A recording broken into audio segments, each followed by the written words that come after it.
ನಮಸ್ಕಾರ. Info with Swati ಚಾನೆಲ್ಗೆ ಎಲ್ರಿಗೂ ಆತ್ಮೀಯವಾದ ಸ್ವಾಗತ. ಗೃಹಲಕ್ಷ್ಮಿ ಬಗ್ಗೆ ಮತ್ತೆ ಅನ್ನಭಾಗ್ಯದ ಬಗ್ಗೆ ಒಂದು ಅಪ್ಡೇಟ್ ಬಂದಿದೆ. ಇದ್ರ ಬಗ್ಗೆ ನಾನು ತಿಳಿಸ್ಕೊಡ್ತೀನಿ. ನೆನ್ನೆನೂ ಒಂದು ಅಪ್ಡೇಟ್ ಹೇಳಿದೆ ನಾನು, ಇವತ್ತು ಇನ್ನೊಂದು ಅಪ್ಡೇಟ್ ಬಂದಿದೆ. ಅಂಡ್ ಇವತ್ತು ಜಿಲ್ಲೆಯ ಲಿಸ್ಟ್ ಕೂಡ ಬಿಡುಗಡೆ ಮಾಡಿದ್ದಾರೆ ಗೃಹಲಕ್ಷ್ಮಿ ಬಗ್ಗೆ. ಸೊ ಎಲ್ಲಾನು ವಿಡಿಯೋದಲ್ಲಿ ನೋಡ್ತಾ ಹೋಗ್ಬಿಡೋಣ. ಫುಲ್ ವಿಡಿಯೋನ ಕಂಪ್ಲೀಟ್ ಆಗಿ ಸ್ಕಿಪ್ ಮಾಡ್ದಿರಾ ಹಾಗೆ ವಾಚ್ ಮಾಡಿ. ಹಾಗೆ ಚಾನಲ್ ದಯವಿಟ್ಟು ಸಬ್ಸ್ಕ್ರೈಬ್ ಮಾಡ್ಕೊಳ್ಳೋದನ್ನ ಮರೆಯಕ್ ಹೋಗ್ಬಿಡಿ. ಸೊ ಈಗ ಗೃಹಲಕ್ಷ್ಮಿ ಹಣ 25ನೇ ಕಂತಿನ ಹಣ ಬಿಡುಗಡೆ ಮಾಡಿದೀವಿ ಅಂತ ಹೇಳ್ಬಿಟ್ಟು ಕ್ಲಿಯರ್ ಆಗಿ ಮೆನ್ಷನ್ ಮಾಡಿದ್ರು. ಇಲ್ಲೇನಾಗಿತ್ತು, ನಾವೆಲ್ಲ ಅನ್ಕೊಂಡ್ವಿ ಫೆಬ್ರವರಿ ಮಾರ್ಚ್ ರಿಲೀಸ್ ಮಾಡಿದ್ದಾರೆ ಅಂತಾನೆ ಅನ್ಕೊಂಡ್ವಿ. ಆದ್ರೆ ನಿನ್ನೆ ನೋಡಿದ್ರೆ ಲಕ್ಷ್ಮೀ ಹೆಬ್ಬಾಳ್ಕರ್ ಮೇಡಮ್ ಅವರು ಏನಂದ್ರು ಅಂದ್ರೆ, ನಾವಿನ್ನೂ ಅದನ್ನ ಏನು ಫೈನಾನ್ಸ್ ಡಿಪಾರ್ಟ್ಮೆಂಟ್ ಗೆ ಕಳ್ಸಿದೀವಿ, ಮಿನಿಸ್ಟರ್ಗೆ ಹೇಳಿದೀವಿ. ಆದ್ರೆ ಇವಾಗ ನಾವು ಕೊಟ್ಟಿರೋದು 25ನೇ ಕಂತಿನ ಹಣ ಅಂತ ಹೇಳ್ಬಿಟ್ಟು ಕತೆನ ತಿರ್ಗಿಸ್ಬಿಟ್ಟಿದ್ದಾರೆ. ಸೊ ಫೆಬ್ರವರಿ ಮಾರ್ಚ್ ತಿಂಗಳ ಹಣ ಏನ್ ಬರ್ಬೇಕಾಗಿದೆ ಅದು ಬಂದಿಲ್ಲ. ಅದರ ಬದಲಾಗಿ ನಿಮ್ಗೆ 25ನೇ ಕಂತಿನ ಹಣ ಮಾತ್ರ ನಿಮ್ಮ ಖಾತೆಗಳಿಗೆ ಜಮಾ ಆಗಿದೆ. ಆದ್ರೂ ಲೆಕ್ಕದ ಪ್ರಕಾರ ಇನ್ನೂ ನಿಮ್ಗೆ 4 ಕಂತಿನ ಹಣ ಪೆಂಡಿಂಗ್ ಉಳ್ಕೊಂಡಿದೆ. ಈಗ ಆಲ್ರೆಡಿ ಫೆಬ್ರವರಿಯಲ್ಲಿ ಇದೀವಿ. ಈ ಲಾಸ್ಟ್ ಇಯರ್ ಫೆಬ್ರವರಿದು ಅಮೌಂಟ್ ಯಾವಾಗ ಜಮಾ ಮಾಡ್ತಾರೆ ಅಂತ ಕೇಳಿದ್ರೆ, ನಾವು ಮಿನಿಸ್ಟ್ರಿಗೆ ಹೇಳಿದೀವಿ, ನಾವು ಫೈನಾನ್ಸ್ ಡಿಪಾರ್ಟ್ಮೆಂಟ್ ಹೇಳಿದೀವಿ, ಆದಷ್ಟು ಬೇಗ ನಿಮ್ಮ ಖಾತೆಗಳಿಗೆ ಅಮೌಂಟ್ ನ ರಿಲೀಸ್ ಮಾಡ್ತೀವಿ ಅಂತಾನೆ ಹೇಳ್ತಾರೆ ಹೊರತು ಅದನ್ನ ಬಿಟ್ಟು ಬೇರೆ ಏನು ಮಾತಾಡ್ತಾ ಇಲ್ಲ ಗೌರ್ಮೆಂಟ್. ಸೊ ಇವಾಗ 25ನೇ ಕಂತಿನ ಹಣ ಬಹುಶೇಕಡ ಎಲ್ಲರಿಗೂ ಜಮಾ ಆಗಿದೆ ಅಂತ ಅನ್ಕೊಂತಾ ಇದೀನಿ. ಬಿಕಾಸ್ ಎವ್ರಿ ಟೈಮ್ ನನ್ನ ಕಮೆಂಟ್ ಅಲ್ಲಿ ತುಂಬಾ ಜನ ಈ ಸತಿ ಅಂತೂ ತುಂಬಾ ಪಾಸಿಟಿವ್ ಆಗಿ ನಮ್ ಜಿಲ್ಲೆಗೆ ಇವತ್ತು ಬಂದಿದೆ, ಈ ಟೈಮಿಂಗ್ಸ್ ಬಂದಿದೆ ಅಂತ ಹೇಳಿ ಇನ್ ಡೀಟೇಲ್ ಆಗಿ ನಂಗೆ ಕಮೆಂಟ್ ಗಳನ್ನ ಹೇಳ್ತಾನೆ ಇದ್ದೀರಾ. ಬಹಳ ಖುಷಿ ಆಗುತ್ತೆ ನನಗೆ ಆತರ ಕಮೆಂಟ್ಸ್ ಗಳನ್ನ ನೋಡಿದಾಗ. ಹೌದಪ್ಪ, ಹಣ ಬರ್ತಾ ಇದೆ ಫೈನಲಿ ಅಂತ ಹೇಳಿ ರಿಲೀಫ್ ಆಗುತ್ತೆ. ಸೊ ನಾವು ಇವಾಗ ಫೆಬ್ರವರಿ ಮಾರ್ಚ್ ಇನ್ನ ಎಷ್ಟು ತಿಂಗಳು ತಗೊಂತಾರೆ, ಅಥವಾ ಆ ದುಡ್ಡನ್ನ ಈ ಅನ್ನಭಾಗ್ಯ ಯೋಜನೆ ಹಣನ ಏಮಾರಿಸಿದ್ರಲ್ಲ ಆತರ ಏಮಾರಿಸ್ತಾರ? ಇನ್ನು ಕೆಲವೊಂದಷ್ಟು ಸಿಕ್ಕಾಪಟ್ಟೆ ಎಲ್ಲರಿಗೂ ಕಾಮನ್ ಪೀಪಲ್ ಗಳಿಗೆ ಡೌಟ್ ಇದೆ. ಇದನ್ನ ಗೌರ್ಮೆಂಟ್ ಯಾವಾಗ ಉತ್ತರ ಕೊಡುತ್ತೆ ಅಂತ ಗೊತ್ತಿಲ್ಲ ನನಗೆ. ಉತ್ತರ ಆದಷ್ಟು ಬೇಗ ಕೊಡ್ಲಿ ಅಂತ ಕೇಳ್ಕೊತೀನಿ. ಸೊ ಎನಿವೇಸ್, ಇವತ್ತು ಒಂದಷ್ಟು ವಿಚಾರಗಳನ್ನ ಮಾತಾಡ್ತಾ ಹೋಗೋಣ. ಏನು ಅಂತ ಅಂದ್ರೆ, ಯಾವ ಜಿಲ್ಲೆಗೆ 25ನೇ ಕಂತಿನ ಹಣ ಜಮಾ ಆಗಿದೆ ಅಂತ ಹೇಳ್ಬಿಟ್ಟು ಗೌರ್ಮೆಂಟ್ ಒಂದು ಪಟ್ಟಿನ ರಿಲೀಸ್ ಮಾಡಿದೆ. ಸೊ ಮೊದಲನೇದಾಗಿ ಕೊಪ್ಪಳ ಬಂದಿದೆ ನೋಡಿ, ಗದಗ, ಹಾವೇರಿ, ರಾಯಚೂರು, ಯಾದಗಿರಿ, ಕಲಬುರ್ಗಿ, ಮೈಸೂರು, ಚಿಕ್ಕಬಳ್ಳಾಪುರ, ವಿಜಯಪುರ, ಬೆಂಗಳೂರು, ಇಷ್ಟು ಭಾಗಗಳಿಗೆ ಅಮೌಂಟ್ ರಿಲೀಸ್ ಆಗಿದೆ ಈ ಹಂತದಲ್ಲಿ ಅಂತ ಹೇಳ್ತಾ ಇದ್ದಾರೆ. ನನಗೆ ಕಮೆಂಟ್ ಬಂದಿರೋದು ಈ ಜಿಲ್ಲೆಗಳಿಂದನೇ ಜಾಸ್ತಿ. ಆಕ್ಚುಲಿ ನನಗೂ ಕಮೆಂಟ್ ಬಂದಿರೋದು ಬಹುಶೇಕಡ ಉತ್ತರ ಕನ್ನಡ ಕಡೆಯಿಂದ ತುಂಬಾ ಕಮೆಂಟ್ಸ್ ಬಂದಿದೆ ನನಗೆ. ಬೆಂಗಳೂರು ಕಡೆಯಿಂದನೂ ಬರ್ತಾ ಇದೆ. ಬಟ್ ಕೆಲವೊಂದು ಚಿಕ್ಕಮಗಳೂರು, ಶಿವಮೊಗ್ಗ ಈ ಕಡೆ ಸೈಡ್ ಇಂದ ನನಗೆ ಕಮೆಂಟ್ಗಳು ಜಾಸ್ತಿ ಬಂದಿಲ್ಲ. ಮಡಿಕೇರಿ ಈ ಕಡೆಯಿಂದ ಬಂದಿಲ್ಲ ನನಗೆ. ಇದು ಯಾವಾಗ ಹಣ ಬರುತ್ತೆ, ಮಿಕ್ಕಿದವ್ರಿಗೆ ನೀವು ಬೇಜಾರ್ ಮಾಡ್ಕೊಂತೀರಾ, ನಮ್ ಜಿಲ್ಲೆಗೆ ಬರೋದೇ ಇಲ್ಲ, ನಮ್ ಜಿಲ್ಲೆಗೆ ಲಾಸ್ಟ್ ಅಲ್ಲಿ ಬರುತ್ತೆ ಅಂತ ಹೇಳಿ ಬೇಜಾರ್ ಮಾಡ್ಕೊಂಡು ಕಮೆಂಟ್ ಹಾಕೋರು ಇದೀರಾ. ನಿಮಗೆ ಇನ್ನ 4 ರಿಂದ 5 ದಿನದ ಒಳಗೆ ಏನು ಪೆಂಡಿಂಗ್ ಅಮೌಂಟ್ ಇದೆ ಅಂದ್ರೆ 25ನೇ ಕಂತಿನ ಹಣ, ಅದನ್ನ ಹಾಕ್ತಿವಿ, ಕ್ಲಿಯರೆನ್ಸ್ ನ ಕೊಡ್ತೀವಿ ಅಂತ ಕ್ಲಿಯರ್ ಆಗಿ ಹೇಳ್ತಾ ಇದ್ದಾರೆ. ಓಕೆನಾ? ಸೊ ಈ ವಾರ ಪೂರ್ತಿ ವೇಟ್ ಮಾಡಿ, ನಿಮ್ಗೆ ಹಣ ಬರುತ್ತೆ, ಖಂಡಿತವಾಗ್ಲೂ ಬರುತ್ತೆ. ಬಿಕಾಸ್ ಎಲ್ಲರಿಗೂ ಬಂದ್ಮೇಲೆ ನಿಮಗ್ ಬಂದಿಲ್ಲ ಅಂದ್ರೆ ಆಗತ್ತಾ? ಸೊ ಹಂತವಾಗಿ ಬರುತ್ತೆ. ಹೇಳ್ತಿರ್ತೀನಲ್ಲ, ಎವ್ರಿ ಟೈಮ್ ಗೃಹಲಕ್ಷ್ಮಿದ್ ಏನೇ ಇದ್ರು ಅದನ್ನ 4 ಭಾಗಗಳಾಗಿ ಮಾಡ್ತಾರೆ. 4 ಭಾಗಗಳನ್ನ ನಿಮ್ಮ ಡಿಸ್ಟ್ರಿಬ್ಯೂಟ್ ಮಾಡೋಷ್ಟೊತ್ತಿಗೆ, ನಿಮ್ಮ ಕೈ ತಲುಪೋಷ್ಟೊತ್ತಿಗೆ ಅದು ತುಂಬಾನೇ ಟೈಮ್ ತಗೊಳುತ್ತೆ ಅಂತ. ಅಂಡ್ ಇನ್ನು 4 ಆಯ್ತು, 4-5 ದಿನ ಬೇಡ, ಈ ವಾರನೇ ಇಟ್ಕೊಂಡ್ಬಿಡೋಣ ನಾವು ಸ್ಯಾಟರ್ಡೆ ವರ್ಗುನು. ಈ ಸ್ಯಾಟರ್ಡೆ ಒಳಗಡೆ ಏನಾದ್ರೂ ನಿಮ್ಗೆ ಹಣ ಬಂದಿಲ್ಲ ಅಂತಂದ್ರೆ ದಯವಿಟ್ಟು ಒಮ್ಮೆ ಹೋಗಿ ಬ್ಯಾಂಕ್ಗೆ ವಿಸಿಟ್ ಮಾಡಿ ಪ್ಲೀಸ್. ಹೇಳೋದನ್ನ ನೀಟಾಗಿ ಕೇಳಿಸ್ಕೊಳ್ಳಿ. ಪೋಸ್ಟ್ ಆಫೀಸ್ ಅಲ್ಲಿ ನಿಮ್ಮ ಅಕೌಂಟ್ ಇದ್ರು ಓಕೆ, ಅಥವಾ ಯಾವ್ದಾದ್ರು ಬ್ಯಾಂಕ್ ಅಲ್ಲಿ ನಿಮ್ಮ ಅಕೌಂಟ್ ಇದ್ರು ಓಕೆ. ಇನ್ನ ಹಣ ಬಂದಿಲ್ಲ ಅಂದ್ರೆ ಒಂದು ಬಾರಿ ಬ್ಯಾಂಕ್ಗೆ ವಿಸಿಟ್ ಮಾಡಿ. ಯಾಕಂದ್ರೆ ಆಧಾರ್ ಸೀಡಿಂಗ್ ಆಗಿಲ್ಲ ಅಂತ ಹೇಳಿದ್ರೆ ಕೆಲವೊಂದಷ್ಟು ಜನರ ಇದು ಅಮೌಂಟ್ ಹಾಕೋದನ್ನ ಕ್ಯಾನ್ಸಲ್ ಮಾಡಿದ್ದಾರೆ. ಹಾಗಾಗಿ ಲಿಂಕ್ ಆಗಿದ್ಯಾ ಅಂತ ಹೇಳ್ಬಿಟ್ಟು ಒಂದ್ಸತಿ ಕ್ರಾಸ್ ಚೆಕ್ ಮಾಡ್ಕೊಂಡ್ ಬನ್ನಿ. ಲಿಂಕ್ ಆಗಿಲ್ಲ ಅಂತ ಅಂದ್ರೆ ನೀವು ಖಂಡಿತ ಲಿಂಕ್ ಮಾಡಿಸ್ಕೊಂಡ್ ಬನ್ನಿ, ಆವಾಗ ನಿಮ್ಗೆ ಹಣ ಜಮಾ ಆಗುತ್ತೆ. ಅಂಡ್ ಇಲ್ಲಿ ನೀವು ಡಿ-ಬಿ-ಟಿ ಸ್ಟೇಟಸ್ ಗಳನ್ನ ಅವಾಗ ಚೆಕ್ ಮಾಡ್ಕೋತಾ ಇರ್ಬೇಕು. ಬ್ಯಾಂಕಿಂದ SMS ಬಂದಿಲ್ಲ ಅಂದ್ರೆ ಗೊತ್ತಾಗೋದಿಲ್ಲ ಕೆಲವೊಂದ್ಸತಿ ಸರ್ವರ್ ಪ್ರಾಬ್ಲಮ್ ಇಂದ. ಇದನ್ನು ದಯವಿಟ್ಟು ಚೆಕ್ ಮಾಡ್ಕೊಂತಾ ಇರಿ. ಹಣ ಖಂಡಿತ ಬರುತ್ತೆ, ಎಲ್ಲೂ ಹೋಗೋದಿಲ್ಲ ಅಂಡ್ ಎಲ್ಲೂ ಹಾಳು ಆಗೋದಿಲ್ಲ. ಓಕೆನಾ? ಸೊ ಹಾಗಾಗಿ ಹೇಳ್ತಿರೋದು, ದಯವಿಟ್ಟು ಹೋಗಿ ಚೆಕ್ ಮಾಡ್ಕೊಳ್ಳಿ, ಹಣ ಬಂದೇ ಬರುತ್ತೆ. ಅಂಡ್ ಅನ್ನಭಾಗ್ಯ ಯೋಜನೆದು ಅಪ್ಡೇಟ್ ಬಂದಿದೆ. ನನಗೆ ಯಾರೋ ಮೊನ್ನೆ ಕಮೆಂಟ್ ಹಾಕಿದ್ರು, ಅನ್ನಭಾಗ್ಯದು 4 ಕಂತಿನ ಹಣ ಬಂದಿಲ್ಲ ನಮಗೆ ಅಂತ ಹೇಳಿದ್ರು.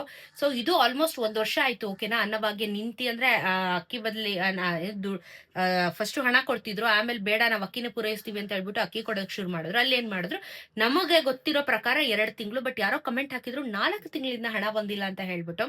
ಸೊ ಇವಾಗ ಗೌರ್ಮೆಂಟ್ ಏನ್ ಹೇಳ್ತಿದೆ ಅಂದ್ರೆ, ನಾವು 1 ತಿಂಗಳು ಹಣನ ಕೊಡ್ಬೇಕು ಅಂತ. ಇಲ್ಲಿ 4 ಅಂತಾರೊಬ್ರು, 2 ಅಂತಾರೊಬ್ರು, 1 ಅಂತಾರೆ. ಎಲ್ಲಾ ಕನ್ಫ್ಯೂಷನ್ಸ್ ಗಳನ್ನ ಕ್ರಿಯೇಟ್ ಮಾಡಿದ್ದಾರೆ. ನಾವು ಇವಾಗ ಅಕ್ಕಿನ ಪೂರೈಸ್ತಾ ಇದೀವಲ್ವಾ, ಹಾಗೆ ಹೀಗೆ ನಾವು ಹಣ ಕೊಡ್ತೀವಿ. ಕೆಲವೊಂದಷ್ಟು ತಾಂತ್ರಿಕ ಸಮಸ್ಯೆಗಳು, ಇವ್ರು ಎವ್ರಿ ಟೈಮ್ ಬರೀ ಟೆಕ್ನಿಕಲ್ ಇಶ್ಯೂ ಅಂತಾನೆ ಹೇಳೋದು ಬಿಟ್ರೆ ಬೇರೆ ಏನು ರೀಸನ್ಸ್ ಕೊಡಲ್ಲ ಬಿಡಿ. ಅದರಿಂದ ನಾವು ಕೊಡಕ್ಕಾಗಿಲ್ಲ, ಕೆಲವೊಂದಷ್ಟು ಜನಕ್ಕೆ ಹಣನ ಕೊಡಕ್ಕಾಗಿಲ್ಲ ಅಂತ ಹೇಳಿದ್ದಾರೆ. ಸೊ ಕೊಡ್ತೀವಿ ಅತಿ ಶೀಘ್ರದಲ್ಲಿ ಅಂತ ಹೇಳಿದ್ದಾರೆ. ಈ ತಿಂಗಳೇ ಕೊಡ್ತಾರಾ, ಮುಂದಿನ ತಿಂಗಳು ಕೊಡ್ತಾರಾ, ಈ ವಾರ ಕೊಡ್ತಾರಾ ಅಂತ ಗೊತ್ತಿಲ್ಲ. ಓಕೆನಾ? ಕಾಯ್ಬೇಕಾಗತ್ತೆ. ಹೀಗೆ ಇವಾಗೇನು ಗೃಹಲಕ್ಷ್ಮಿ ಹಣ ಅಂತೂ ಬರ್ತಾ ಇದೆಯಲ್ಲ, ಅದ್ರ ಬಗ್ಗೆ ನಮ್ ಜನ ಕಾನ್ಸಂಟ್ರೇಟ್ ಮಾಡ್ಲಿ ಅಂದ್ಬಿಟ್ಟು ಇದನ್ನ ಇನ್ನೂ ಸೈಡ್ಗೆ ಹಾಕ್ತಾನೇ ಇದಾರೆ. ನಾನು ನಿಮಗೆ ನೆನ್ನೆನೂ ಹೇಳ್ತಾ ಇದ್ದೆ, ನಿಮ್ಗೆ ಇನ್ ಮುಂದೆ ರೇಷನ್ ಡಿಪೋಗಳಲ್ಲಿ ಇಂದಿರಾ ಕಿಟ್ ನ ವಿತರಣೆ ಮಾಡಕ್ ಶುರು ಮಾಡ್ತಾರೆ ಈ ತಿಂಗಳಿಂದ ಅಂತ ಹೇಳ್ಬಿಟ್ಟು ಹೇಳಿದಾರೆ, ಕೊಡ್ತೀವಿ ಮಾಡ್ತೀವಿ ಅಂತ ಹೇಳ್ಬಿಟ್ಟು. ಬಟ್ ಅದು ಈಸ್ಕೊಂಡ್ ಕೈಯಲ್ಲಿ ಈಸ್ಕೊಂಡ್ ಬಂದಾಗ್ಲೇ ಗೊತ್ತಾಗೋದು, ಹೌದಪ್ಪ ಗ್ಯಾರಂಟಿ ಆಯ್ತು ಈ ತಿಂಗಳಿಂದ ನಮ್ಗೆ ಇಂದಿರಾ ಕಿಟ್ ನ ಕೊಡ್ತಾ ಇದಾರೆ ಅಂತ ಹೇಳ್ಬಿಟ್ಟು. ಸೊ ಹಾಗಾಗಿ ಇಲ್ಲಿ ಕೆಲವೊಂದಷ್ಟು ಕನ್ಫ್ಯೂಷನ್ಸ್ ಗಳು ಗೌರ್ಮೆಂಟ್ಗೆ ಇದೆ. ಆ ಕನ್ಫ್ಯೂಷನ್ಸ್ ಗಳನ್ನ ಮೀಡಿಯಾದವರು ಕೇಳ್ತಾರೆ. ಇವಾಗ ನಾವ್ ಆಸ್ ಅ ಕಾಮನ್ ಪಬ್ಲಿಕ್ ನಿಮ್ಗಳ ಹತ್ರ ಹೇಳ್ಬೇಕಾದ್ರೆ ಅಥವಾ ನಿಮ್ಮ ಹತ್ರ ಮಾತಾಡ್ಬೇಕಾದ್ರೆ ನಿಮ್ಮ ಅನಿಸಿಕೆ ಏನು ಅದನ್ನ ಕಮೆಂಟ್ ಅಲ್ಲಿ ತಿಳಿಸಿ ಅಂತ ಹೇಳೋ ಹಾಗೆ, ಮಿನಿಸ್ಟರ್ಗಳ ಮುಂದೆ ಮೀಡಿಯಾದವ್ರು ಹೋಗಿ ಮೈಕ್ ಹಿಡಿದಾಗ ನಮ್ ತರಾನೇ ಅವರು ಪ್ರಶ್ನೆಗಳನ್ನ ಕೇಳ್ತಾರೆ. ಕಾಮನ್ ಪೀಪಲ್ ಏನ್ ತಲೆಯಲ್ಲಿ ಯೋಚನೆ ಬರ್ತಾ ಇರುತ್ತೆ ಅದನ್ನ ಕೇಳಿದಾಗ ಅವರು ಅದಕ್ಕೆ ಉತ್ತರ ಕೊಡೋದಿಲ್ಲ. ನೀವು ಎಷ್ಟು ಇಂಟರ್ವ್ಯೂಸ್ ನೋಡ್ತೀರಾ, ಎಷ್ಟು ಸ್ಟೇಟ್ಮೆಂಟ್ ಗಳನ್ನ ನೋಡ್ತೀರಾ, ಅಲ್ಲಿ ಇವ್ರು ಕಿತ್ತಾಡದ್ರಂತೆ, ಅವ್ರು ಇಲ್ಲ ಅವ್ರಿಗೆ ಬೈದ್ರಂತೆ, ಅವ್ರಿಗೆ ಹೇಳದ್ರಂತೆ. ಸೊ ಬರೀ ಈ ತರ ಗೊಂದಲಗಳೇ ಜಾಸ್ತಿ ಕ್ರಿಯೇಟ್ ಆಗ್ತಾ ಇರತ್ತೆ ಹೊರತು ಬೇರೆ ಯಾವ್ದನ್ನು ಕ್ರಿಯೇಟ್ ಆಗ್ತಾ ಇರಲ್ಲ. ಇವರು ಕೇಳೋ ಪ್ರಶ್ನೆಗೆ ಉತ್ತರ ಕೊಡಲ್ಲ, ಅದ್ರ ಬದಲಾಗಿ ಬೇರೆ ಎಲ್ಲ ವಿಚಾರಗಳ ಬಗ್ಗೆ ಮಾತಾಡ್ತಾ ಇರ್ತಾರೆ. ಅವಾಗ ಏನಾಗುತ್ತೆ, ಎಲ್ಲದಕ್ಕೂ ಕನ್ಫ್ಯೂಷನ್ ಆಗ್ಬಿಟ್ಟು ಓಕೆ ಗೃಹಲಕ್ಷ್ಮಿದ್ 25ನೇ ಕಂತಿನ ಹಣನ ಇಲ್ಲ ಫೆಬ್ರವರಿ ಮಾರ್ಚ್ ಅಂತ ಕೇಳಿದ್ರೆ, ಫೆಬ್ರವರಿ ಮಾರ್ಚ್ ನಾವು ಹೇಳಿದೀವಿ ಅದಿನ್ನ ಅಮೌಂಟ್ ರಿಲೀಸ್ ಆಗ್ಬೇಕು ಅಂತಾರೆ. ಇನ್ನೊಂದ್ ಕಡೆ ಸ್ಟೇಟ್ಮೆಂಟ್ ಕೊಡ್ತಾರೆ, ಆಲ್ರೆಡಿ ಫೆಬ್ರವರಿ ಮಾರ್ಚ್ ನಾವು ಜಮಾ ಮಾಡಿದೀವಿ. ಯಾಕಂದ್ರೆ 5,500 ಕೋಟಿ ಅಲ್ವಾ ಇದಾಗಿದ್ದು, 5,500 ಕೋಟಿ ಹಗರಣ ಆದಾಗ ಕೊಟ್ಬಿಡ್ತೀವಿ ಮಾಡ್ಬಿಡ್ತೀವಿ ಅಂತಂದ್ರು. ಹೇಳಿದ್ದು ಅವತ್ತು ಫೆಬ್ರವರಿ ಮಾರ್ಚ್, ಬಟ್ ಇವಾಗ ಮಾತ್ ಕೇಳ್ತಾ ಇದ್ರೆ ಇದು 25ನೇ ಕಂತಿನ ಹಣ ಅಂತ ಹೇಳ್ತಾ ಇದ್ದಾರೆ. ಸೊ ಅಂದ್ರೆ ರೀಸೆಂಟ್ ಆಗಿ ಏನು ನಮ್ಗೆ ಅಕ್ಟೋಬರ್ ನವೆಂಬರ್ ಡಿಸೆಂಬರ್ ಇಂದ ಸ್ವಲ್ಪ ತೊಂದರೆ ಆಗಿದೆ, ಅಲ್ಲಿಂದ ಅಮೌಂಟ್ ನ ರಿಲೀಸ್ ಮಾಡ್ಕೊಂತ ಬರ್ತಾ ಇದ್ದಾರೆ. ಹಾಗಾದ್ರೆ ಇನ್ನ ಉಳಿದಿರುವಂತ 4 ಕಂತಿನ ಹಣ ಜೊತೆಗೆ ಈ ಅನ್ನಭಾಗ್ಯದ ಹಣ ಯಾವಾಗ ಕೊಡ್ತಾರೆ ಅಂತ ಪ್ರಶ್ನೆ ಮಾಡಿದ್ರೆ ಮಾತ್ರ ಒಂದು ಸರ್ಟನ್ ಡೇಟ್ ಆಗ್ಲಿ ಒಂದು ಸರ್ಟನ್ ಇದಾಗ್ಲಿ ಹೇಳಲ್ಲ. ಅದೇನೆ ಇವ್ರು ಓಟ್ ಹಾಕಿಸ್ಕೋಬೇಕಾದ್ರೆ ಅಥವಾ ಎಲೆಕ್ಷನ್ ಗಳಿಗೆ ನಿಂತು ನಾವು ಈ ತರ ಯೋಜನೆಗಳಿಗೆ ದುಡ್ಡು ಕೊಡ್ತೀವಿ, ಅದ್ ಮಾಡ್ತೀವಿ ಇದ್ ಮಾಡ್ತೀವಿ ಅಂತ ಹೇಳ್ದಾಗ ಏನ್ ಮಾಡ್ತಾರೆ, ಹೌದಪ್ಪ ಮಾಡ್ಬಿಡಿ ಬೇಗ ಬೇಗ ವೋಟ್ ಹಾಕ್ಬಿಡಿ ನಾವೆಲ್ಲ ಕೊಟ್ಬಿಡ್ತೀವಿ ಯೋಜನೆ ಅಂತ ಹೇಳಿ. ಅವಾಗ ಈ ಡೇಟಿಗೆ ನಾವು ಇನಾಗ್ರೇಷನ್ ಮಾಡ್ಬಿಡ್ತೀವಿ, ಈ ಡೇಟಿಗೆ ಹಣನ ಜಮಾ ಮಾಡ್ಬಿಡ್ತೀವಿ ಅಂತ ಹೇಳಿ ಮೈಕ್ ಇಟ್ಕೊಂಡು ದೊಡ್ಡದಾಗಿ ಭಾಷಣ ಬಿಡ್ತಾರೆ.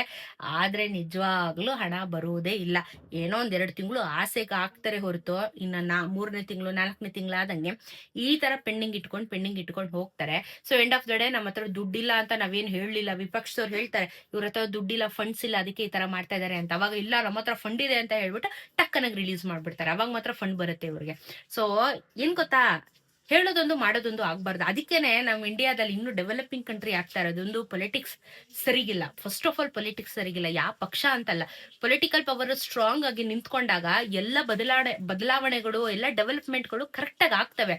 ಇಲ್ಲೇನು ಅಂತ ಅಂದ್ರೆ ನಮ್ಮಲ್ಲಿ ಡೆಮೋಕ್ರಸಿ ಜಾಸ್ತಿ, ಲಂಚ ತಗೊಳ್ಳೋದು ಅದು ಮಾಡೋದು ಇದು ಮಾಡೋದು ಇದೇ ಜಾಸ್ತಿ ಆಗಿರೋದ್ರಿಂದ ಜನಸಾಮಾನ್ಯರ ಕಷ್ಟ ಕೇಳೋರು ಯಾರು ಇಲ್ಲ. ಏನು ಮಾಡಕ್ಕಾಗಲ್ಲ. ಈ ವಾಸ್ತವ ನಾವ್ ಅರ್ಥ ಮಾಡ್ಕೋಬೇಕು, ಈ ವಾಸ್ತವನ ಅಕ್ಸೆಪ್ಟ್ ಮಾಡ್ಕೋಬೇಕು. ಅವ್ರು ಸರಿ ಇವ್ರು ತಪ್ಪು ಅಂತ ಹೇಳಕ್ ಆಗಲ್ಲ. ಇದು ಹೆಂಗೆ ಅಂದ್ರೆ ಅವಾಗಿಂದ ಬೆಳೆಸ್ಕೊಂಡ್ ಬಂದ್ಬಿಟ್ಟಿದ್ದಾರೆ, ಏನೋ ಗಿಡವಾಗಿ ಬಗ್ಗೋದು ಮರವಾಗಿ ಬಗ್ಗಿತೆ ಅನ್ನೋ ಹಾಗೆ. ಇವ್ರನ್ನೆಲ್ಲ ಇವಾಗ ಬಗ್ಸಕ್ ಆಗಲ್ಲ, ಇವ್ರಿಗೆಲ್ಲ ಹೇಳಕ್ ಆಗೋದಿಲ್ಲ. ಏನೇ ಮಾಡಿದ್ರು ಓಟ್ ಹಾಕ್ಸ್ಕೊಳ್ಳೋ ಟೈಮಲ್ಲಿ ಮಾತ್ರ ಜೈ ಜೈ, ಆಮೇಲೆ ನಮ್ ಕಡೆ ತಿರುಗೂ ನೋಡಲ್ಲ. ಇಷ್ಟೇ ನಮ್ ಸೊಸೈಟಿ. ಅದಕ್ಕೆ ನಮ್ ಇಂಡಿಯಾ ಈ ತರ ಆಗಿರೋದು. ಎಲ್ಲ ಯೋಜನೆಗಳು ರಿಸರ್ವೇಶನ್ಸ್ ಗಳನ್ನ ಮಾಡ್ತಾ ಇರ್ತಾರೆ, ಎಲ್ಲ ಯೋಜನೆಗಳಿಗೆ ಫಂಡ್ನೇ ಎತ್ತಿಡ್ತಾ ಇರ್ತಾರೆ. ಇವ್ರಿಗೆ ಇಷ್ಟಿಷ್ಟು ಅಂತ ಹೇಳಿ ಕೆಲವೊಂದಷ್ಟು ಇವ್ರಿಗೆ ಮಾತ್ರ ಟಾರ್ಗೆಟ್ ಮಾಡ್ತಾರೆ, ಕೆಲವೊಂದಷ್ಟು ಜನಕ್ಕೆ ಕೊಡೋದೇ ಇಲ್ಲ, ಕೆಲವೊಂದಷ್ಟು ಜನಕ್ಕೆ ಎಲ್ಲಾ ತರದ ಸೌಲಭ್ಯಗಳು ಎಲ್ಲ ಅವಕಾಶಗಳು ಕೊಡ್ತಾರೆ. ಮತ್ತೆ ಓದ್ತಾ ಇರೋರು ಓದ್ತಾನೆ ಇರ್ಬೇಕಾಗತ್ತೆ, ಅವ್ರಿಗೆ ಕರೆಕ್ಟ್ ಆಗಿರೋ ಕೆಲಸಗಳು ಸಿಗೋದಿಲ್ಲ. ಎಲ್ಲ ಸಮಸ್ಯೆಗಳು ಏನಕ್ಕೆ, ಈ ತರ ಪೊಲಿಟಿಕಲ್ ಬ್ಯಾಕ್ ಗ್ರೌಂಡು. ನಾವ್ ಎಷ್ಟೇ ಕಷ್ಟಪಡ್ಬೋದು, ಅಪ್ಪ ಅಮ್ಮ ಕಷ್ಟಪಟ್ಟು ಲಕ್ಷಾನ್ಗಟ್ಲೆ ಕೊಟ್ಟು ಓದಿಸ್ಬೋದು, but end of the day political ಅಂತ ಬಂದಾಗ ಒಂದು ಕಾಲೇಜಲ್ಲಿ ಒಂದು ಸೀಟ್ ಸಿಗ್ಬೇಕು, ಸ್ಕೂಲಲ್ಲಿ ಒಂದು ಸೀಟ್ ಸಿಗ್ಬೇಕು, ಡೊನೇಷನ್ ಕೊಡ್ಬೇಕು. ಆ ತರ ಪರಿಸ್ಥಿತಿ ಇವತ್ತು ಬಂದಿದೆ. ಅಫ್ಕೋರ್ಸ್ ಗೌರ್ಮೆಂಟ್ ಸ್ಕೂಲ್ ಗೌರ್ಮೆಂಟ್ ಕಾಲೇಜಲ್ಲೂ ನೀವು ಡೊನೇಷನ್ ಕೊಡ್ಲೇಬೇಕು ಈಗಿರೋ ಪರಿಸ್ಥಿತಿಯಲ್ಲಿ. ಎಲ್ಲ ಏನಾಗಿದೆ, ಡೆಮೋಕ್ರಸಿ ಆಗಿರೋ ಕಾರಣ ಈ ಸರ್ಕಾರ ಅಂತಲ್ಲ, ಯಾವ ಸರ್ಕಾರ ಬಂದ್ರು ಇದು ಡೆಮೋಕ್ರಸಿಯಿಂದ ಆಚೆ ಅಂತೂ ಖಂಡಿತ ನಮ್ ಇಂಡಿಯಾ ಬರೋದಿಲ್ಲ, ಫ್ಯಾಕ್ಟ್. ಬಟ್ ಇದು ರಿಯಾಲಿಟಿ. ಹೇಳೋದನ್ನ ಮಾಡೋದನ್ನ ಕರೆಕ್ಟ್ ಆಗಿ ಕೊಟ್ಟಿದ್ರೆ ನಿಜವಾಗ್ಲೂ ಇಷ್ಟೊತ್ತಿಗೆ ನಮ್ಮ ಭಾರತ ಒಂದು ಒಳ್ಳೆ ಸ್ಥಾನದಲ್ಲಿ ಇರ್ತಿತ್ತು. ಇವಾಗಿದೆ ಇಲ್ಲ ಅಂತಲ್ಲ, ಇಂಟರ್ನ್ಯಾಷನಲ್ಸ್ ಅಲ್ಲಿ ನಮ್ಮ ಇಂಡಿಯಾ ಅಂದ್ರೆ ಒಳ್ಳೆ ಒಂದು ಗೌರವ ಇದೆ, ಓಕೆ ಎಲ್ಲ ಮಾಡ್ತಾ ಇದಾರೆ. ಬಟ್ ಸ್ಟಿಲ್ ಒಳಗಡೆ ಇರೋರಿಗೆ ಅಷ್ಟೇ ಗೊತ್ತು ಏನ್ ನಡೀತಾ ಇದೆ ಅಂತ ಹೇಳ್ಬಿಟ್ಟು. ಸೊ ರಿಯಾಲಿಟಿ ಅಕ್ಸೆಪ್ಟ್ ಮಾಡ್ಕೋಬೇಕು, ಏನ್ ಮಾಡಕ್ಕಾಗಲ್ಲ. ನೋಡೋಣ. ಇವಾಗ ಸದ್ಯಕ್ಕಂತೂ ಅನ್ನಭಾಗ್ಯ ಮತ್ತೆ ಗೃಹಲಕ್ಷ್ಮಿದು ಈ ತರ ಅಪ್ಡೇಟ್ ಹೇಳಿದ್ದಾರೆ, ಅಂಡ್ ಜಿಲ್ಲೆಗಳ ಲಿಸ್ಟ್ ಕೂಡ ಕೊಟ್ಟಿದ್ದಾರೆ. ಇನ್ನು ಉಳ್ದಿರೋರಿಗೆ ವಾರ ಕಂಟ್ರೋಲ್ ಮಾಡಿ ಕೋಪ ಮಾಡ್ಕೋಬೇಡಿ, ಬರುತ್ತೆ. ಸೊ ಬಂದಿಲ್ಲ ಅಂದ್ರೆ ನಾನು ಹೇಳಿರೋ ಹಾಗೆ ದಯವಿಟ್ಟು ಒಂದ್ಸತಿ ಬ್ಯಾಂಕಿಗೆ ವಿಸಿಟ್ ಮಾಡೋದು ತುಂಬಾ ಒಳ್ಳೆಯ ಕೆಲಸ. ಅವಾಗ ನಮ್ಗೆ ಕ್ರಾಸ್ ವೆರಿಫಿಕೇಶನ್ ಆದಾಗ ಏನಾಗಿದೆ ಎತ್ತ ಅಂತ ಹೇಳಿ ಗೊತ್ತಾಗ್ಬಿಡುತ್ತೆ. ಓಕೆನಾ? ಸೊ 2 ವಿಚಾರದ ಬಗ್ಗೆ ಒಂದು ಕ್ಲಿಯರ್ ಆಗಿರುವಂತ ಹೊಸ ಲೇಟೆಸ್ಟ್ ನ್ಯೂಸ್ ನ ನಿಮ್ಗೆ ಅಪ್ಡೇಟ್ ಮಾಡಿದೀನಿ. ನೆಕ್ಸ್ಟ್ ಏನೇ ಅಪ್ಡೇಟ್ಸ್ ಬಂದ್ರು ನಾನು ಖಂಡಿತ ವಿಡಿಯೋ ಮಾಡಿ ತಿಳಿಸ್ಕೊಡ್ತೀನಿ. ಓಕೆನಾ? ರೇಷನ್ ಕಾರ್ಡ್ ಅಪ್ಲಿಕೇಶನ್ಸ್ ಗಳ ಬಗ್ಗೆ ಅಂತೂ ಇನ್ನೂ ಶುರುವಾಗಿಲ್ಲ. ಅದ್ರ ಬಗ್ಗೆ ಶುರುವಾದಾಗ ನಾನು ಹೇಳ್ತೀನಿ ನಿಮ್ಗೆ. ಈ ಮಂತ್ ಅಲ್ಲಿ ಶುರುವಾಗೋ ಚಾನ್ಸಸ್ ಇದೆ ಅಂತ ಕೂಡ ಒಂದಷ್ಟು ನ್ಯೂಸ್ಗಳು ಬರ್ತಾ ಇದೆ. ಕ್ರಾಸ್ ಚೆಕ್ ಮಾಡ್ಬಿಟ್ಟು ನಿಮ್ಗೆ ಅಪ್ಡೇಟ್ ಮಾಡ್ತೀನಿ ಖಂಡಿತ. ಓಕೆನಾ? ಚಾನೆಲ್ ಸಬ್ಸ್ಕ್ರೈಬ್ ಮಾಡ್ಕೊಳ್ಳಿ. ಸಿಗೋಣ ಇನ್ನೊಂದಷ್ಟು ವಿಡಿಯೋಲಿ. ನಮಸ್ಕಾರ.